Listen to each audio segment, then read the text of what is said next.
2. The first of the three spirits. When Scrooge woke up, it was very dark in the room. He heard the church clock start striking, and listened to see what the time was. To his great surprise, the heavy bell went on striking up to 12, then stopped. 12 o'clock? It was past 2 in the morning, when he had gone to bed. The clock must be wrong. He looked at his watch. It said 12 o'clock too. Have I slept all day? Is it the next night already? Scrooge asked himself. Or has something happened to the sun? Perhaps it's midday, not midnight. But that's impossible. He climbed out of bed and felt his way to the window. But there was nobody outside in the dark, foggy streets, and he realized it must be night time. He went back to bed again, but could not sleep. He was worried, because he could not understand what was happening. Was Marley's ghost a dream? He wondered. But it seemed very real.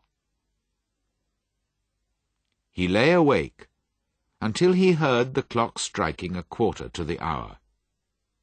Suddenly he remembered. The ghost had warned him that a spirit would visit him at 1 o'clock. He decided to stay awake until 1 o'clock had passed. The 1/4 of an hour passed very slowly, but at last he heard the clock striking the 4 quarters.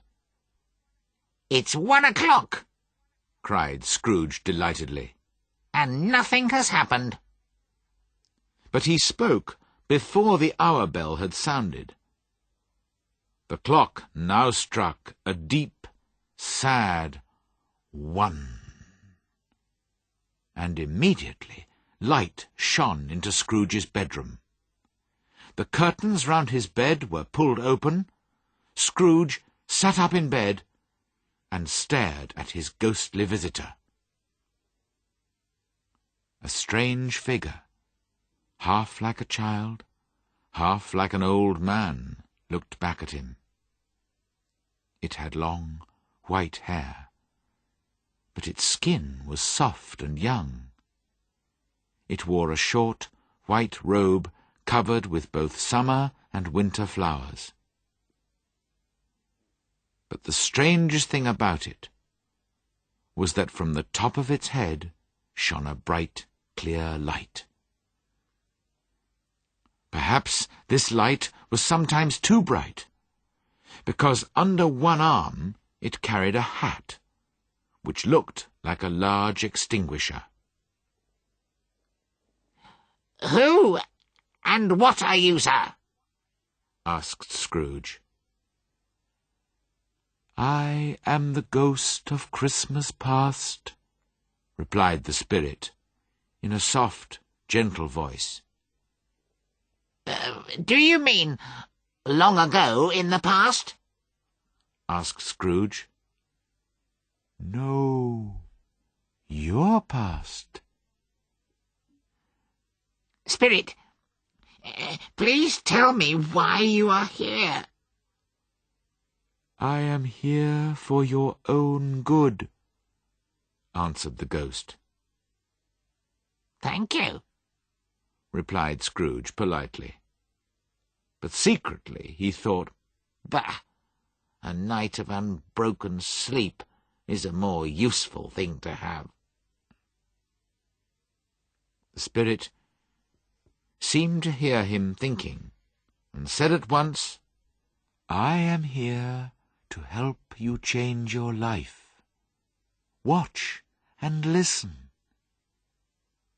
It put out a strong hand and held Scrooge by the arm. "Get up and come with me."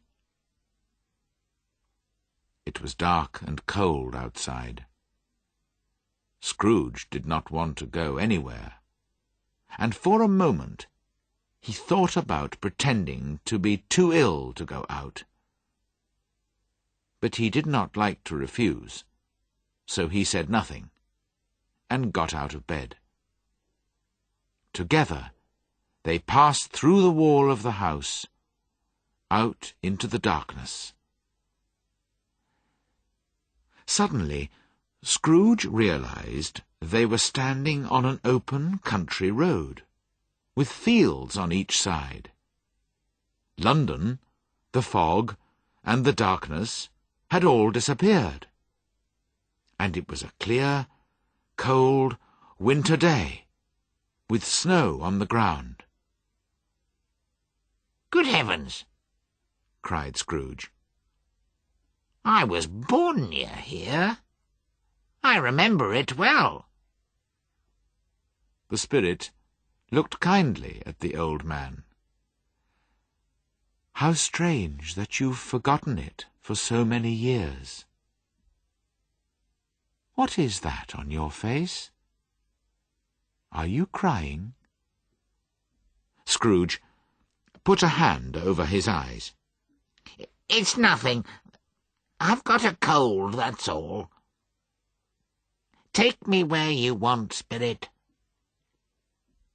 Scrooge recognized every field, post, and tree as they walked along the road towards a little market town. All around them were young schoolboys on horses and in farmers' carts, laughing and wishing each other a Merry Christmas as they travelled to their homes for the Christmas holiday. "They are only shadows from the past," said the spirit. "They cannot see us." Scrooge knew and named all of them. Why was he so delighted to see them? Why did his cold heart beat faster when they went past, shouting, "Merry Christmas"? What was Merry Christmas to Scrooge? What good had it ever done to him? "Not everyone has left the school," said the ghost. "There is one lonely child there still. One child whose friends have all gone." "I know," said Scrooge. And now he was crying openly. They turned into a smaller road, and soon came to the school. Inside, in the long, cold, silent classroom, a lonely boy sat reading near a small fire. When he saw his poor, forgotten past self, Scrooge sat down at one of the desks, put his head in his hands, and cried. "Poor boy. I wish... But it's too late now." "What's the matter?" asked the spirit. "There was a boy singing Christmas carols at my door yesterday. I'm sorry I didn't give him anything, that's all." The ghost smiled and lifted its hand, saying, "Let's see another past Christmas." The schoolroom became darker and dirtier. There was the young Scrooge again, a little older and bigger than before. He was not reading this time, but was walking up and down, looking very unhappy. The door opened, and a little girl, much younger than him, came running in. Putting her arms round his neck, she said lovingly to him, "I've come to bring you home, dear brother. Father is so much kinder than he used to be. The other day I asked him if you could come home, and he said yes. And we're going to spend Christmas together and have the merriest time." She was laughing delightedly as she began to pull him towards the door. They went out happily together, hand in hand. "What a warm heart she had," said the ghost. "You're right," said Scrooge. I agree with you, Spirit." "She married, I understand," continued the ghost, "and had children, I think, before she died." "One child," answered Scrooge. "True," said the ghost. "Your nephew." Scrooge did not answer at once. "Yes," he said at last. Now the school had disappeared, and they were in the middle of a busy town, with shadowy crowds and carts all around them. Here it was Christmas time again, but it was evening, and there were lights in the shops and streets. The ghost stopped at an office door. "Do you know this place, Scrooge?" he asked. "Know it?" cried Scrooge. "Why, I was a clerk here." They went in, and when they saw a large, kind-looking old gentleman sitting at a high desk, Scrooge cried excitedly, "Good heavens! It's old Fezziwig!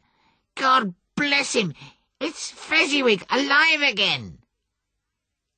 Old Fezziwig put down his pen and looked at the clock. Fastening his coat buttons over his fat stomach, he started laughing as he called out in a rich, deep, happy voice, "Ebenezer! Dick! 7 o'clock! No more work tonight. It's Christmas Eve, remember." The young Scrooge hurried in with another clerk. "That's Dick Wilkins," said Scrooge quietly to the ghost. "He always liked me. Oh, dear, poor Dick." Together, the two young clerks put away all the pens and papers, and, following Fezziwig's orders, cleared all the furniture away from the centre of the room.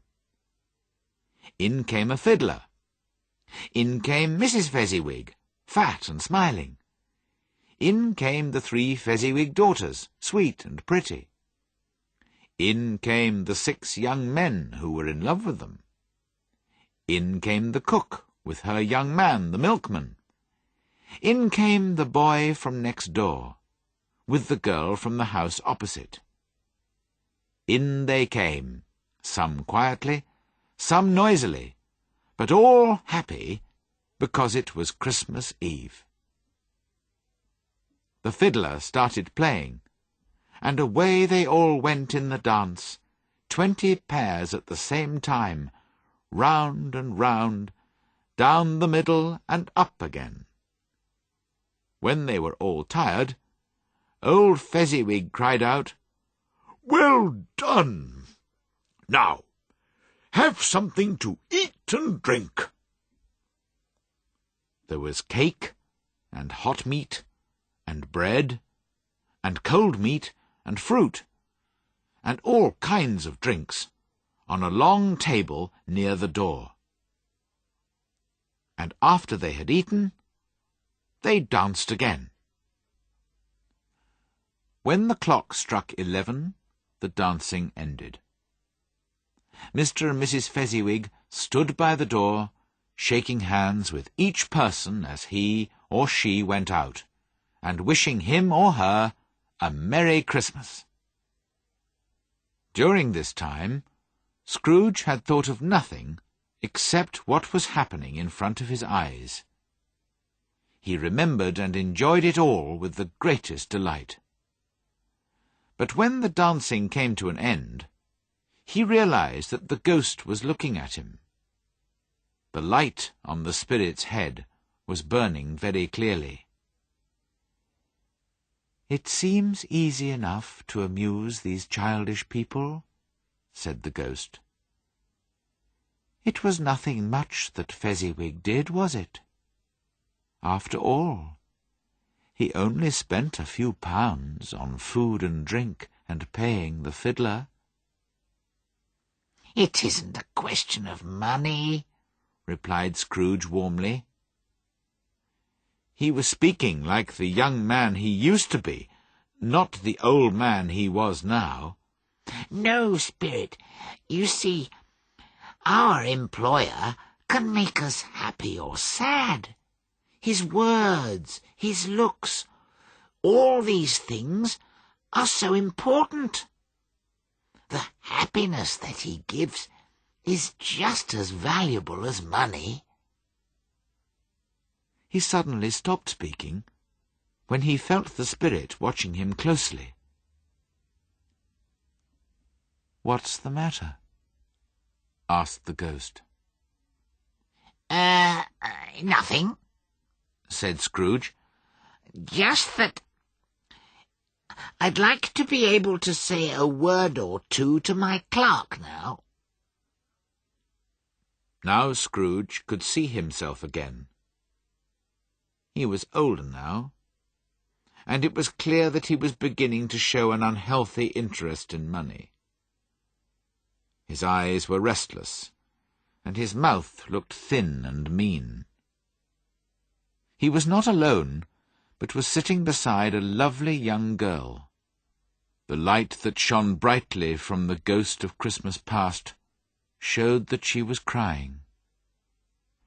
"I know it doesn't matter very much to you," she said softly.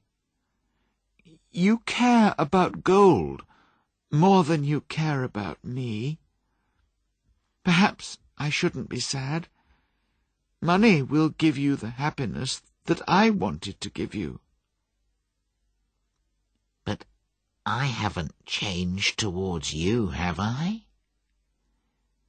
"You have changed. We promised to marry a long time ago, when we were both poor and happy to be poor. I have stayed the same, but you have different hopes and dreams now. I loved the man that you used to be, but I know that you do not wish to marry me any more. So I've come to tell you that you're free. Be happy in the life that you've chosen." And she left him. "Spirit," cried Scrooge, "show me no more. Take me home. This is too painful."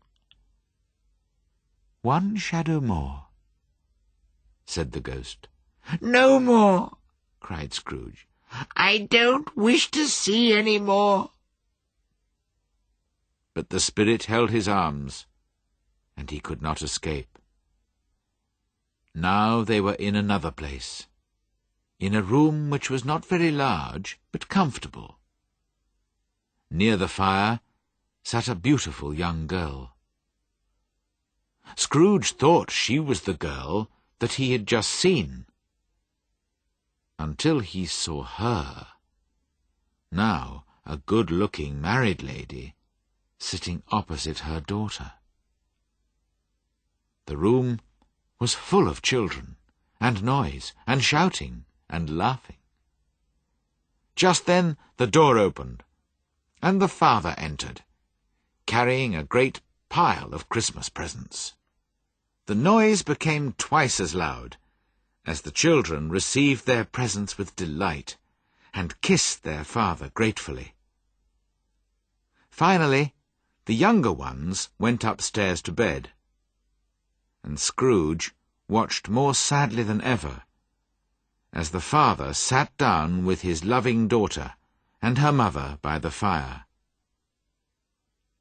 "Belle," said the husband, turning to his wife with a smile, "I saw an old friend of yours this afternoon. Guess who? Mr. Scrooge. He was sitting alone in his office. His partner is dying, and I don't think he has any other friends." "Spirit," said Scrooge in a broken voice, "take me away from this place." "These are shadows of the things that happened in the past," said the ghost. "You chose the life that you preferred, so why cry now?" "I can't watch any more. It's too awful. Leave me alone, Spirit." And Scrooge, noticing that the ghostly light was burning high and bright, suddenly took the extinguisher and pushed it down hard on the spirit's head. But although it covered the ghost's head and body, Scrooge could not hide the light, which continued to shine out strongly from underneath. Now Scrooge found himself back in his own bedroom again. Feeling very tired, he climbed into bed and at once fell into a deep, heavy sleep.